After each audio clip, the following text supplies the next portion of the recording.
Kanggo kasar kang menata para manungsa ingkang perintah kita supaya ngadai dosa. di timur matahari mulai percaya bangun dan berdiri kawan semua. Marilah mengatur barisan kita segala pemuda Islam Indonesia. Kita pemuda Islam Indonesia, ingatlah kepada kewajiban kita. Mari bekerja bersama-sama menjunjung agama Islam yang termulia.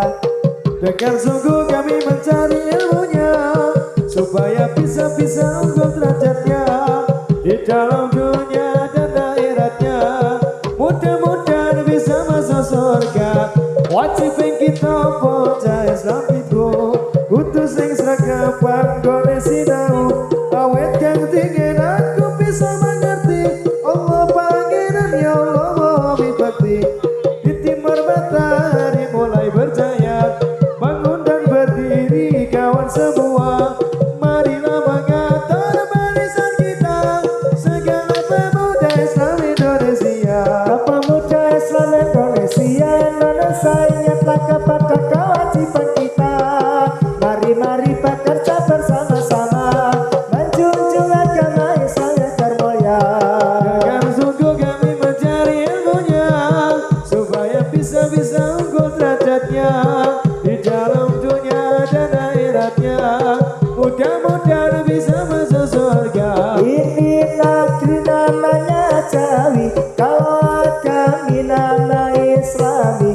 Kami Islam sudah yang terang, asal dawuh dari pangeran. Yo prongkonco ngaweruana rukune Islam yo iku limo. Sahadat loro rukun kang siji bisa sira kelawan ngaji. Kabeh pindho nglakoni salat, ping telu bayar zakat, ping poso bulan Ramadan, kabeh limo cilangon kuwasa.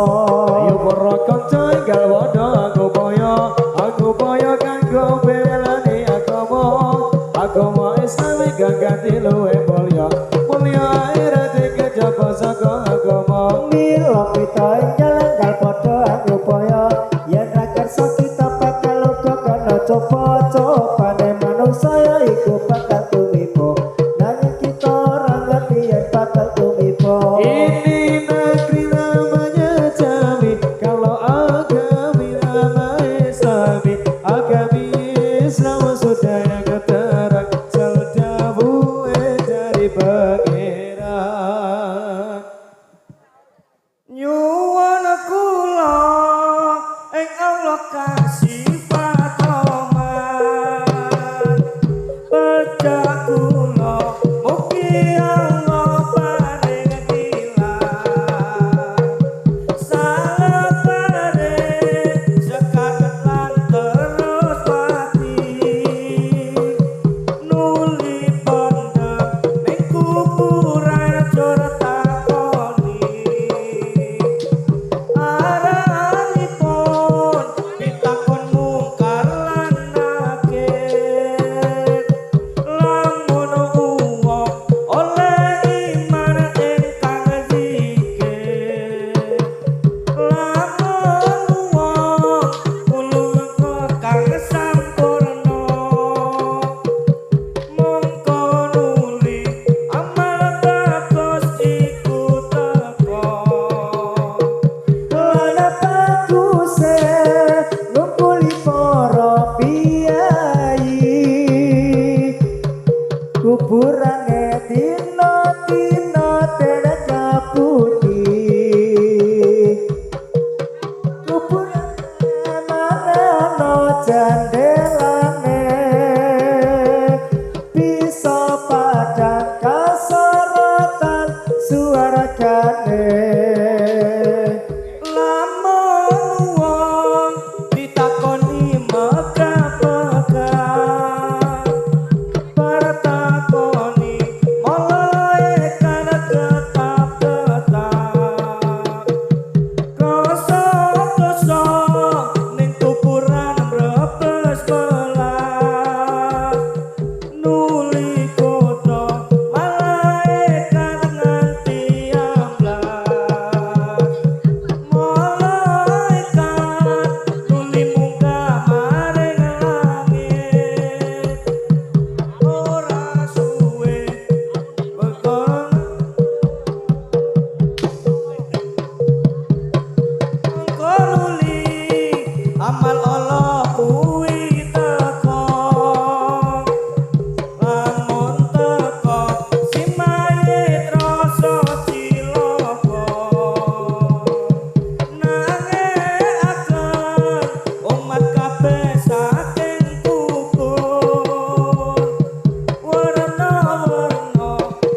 gedene perkara bakal kelakon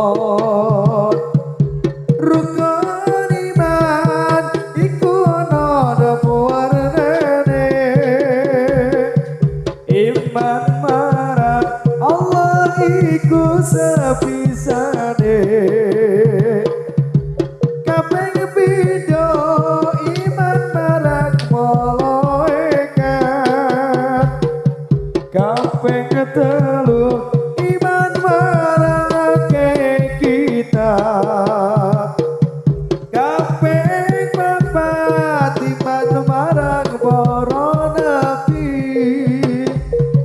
awet nabi adang tuki kanjeng nabi iman dina kiamat kaping limane pasten nolong pasten nagas penginane iman iku bisa suka bisa tambah bisa kuat bisa ringkeh bisa bubrah.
sudahlah terang asal dawuhe dari pangeran ya prakanca weruana rukune Islam ya iku lima sedat loro rukun kang siji bisa sira kelawan ngaji.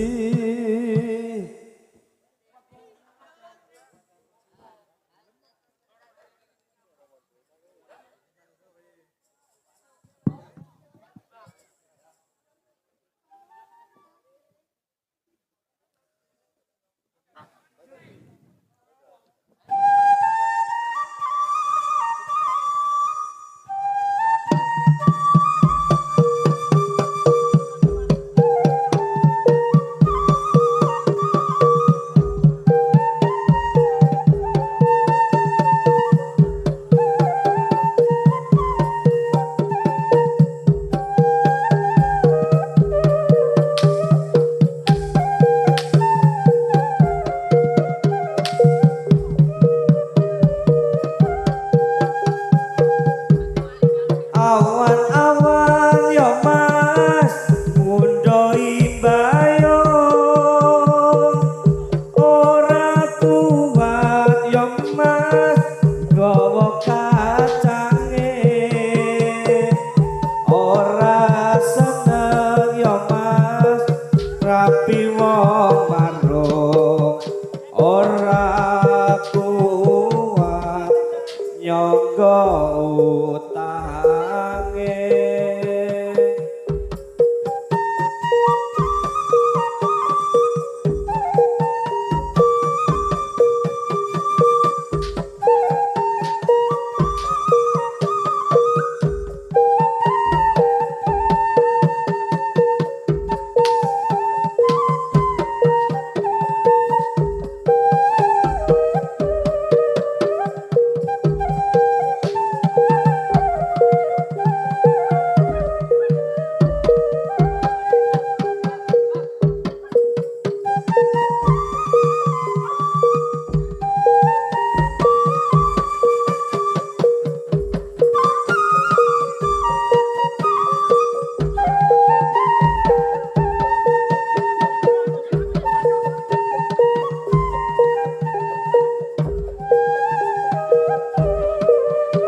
ayo prakanca werono rukune Islam ya iku lima cahadat loro rukun kang siji pisuwa sira kelawan ngaji bek pindhone lakoni salat kabeh telune bayar zakat bek poso lan Ramadan kabeh lima kecil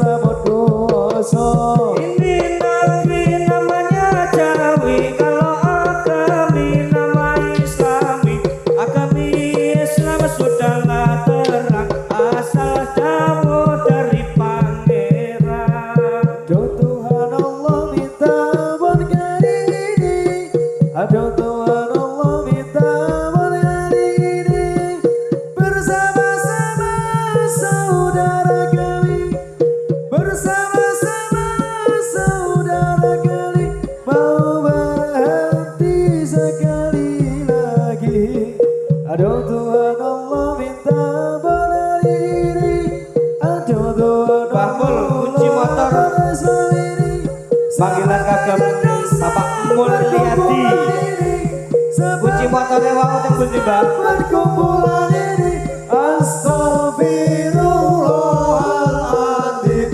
Kau selalu ngapura.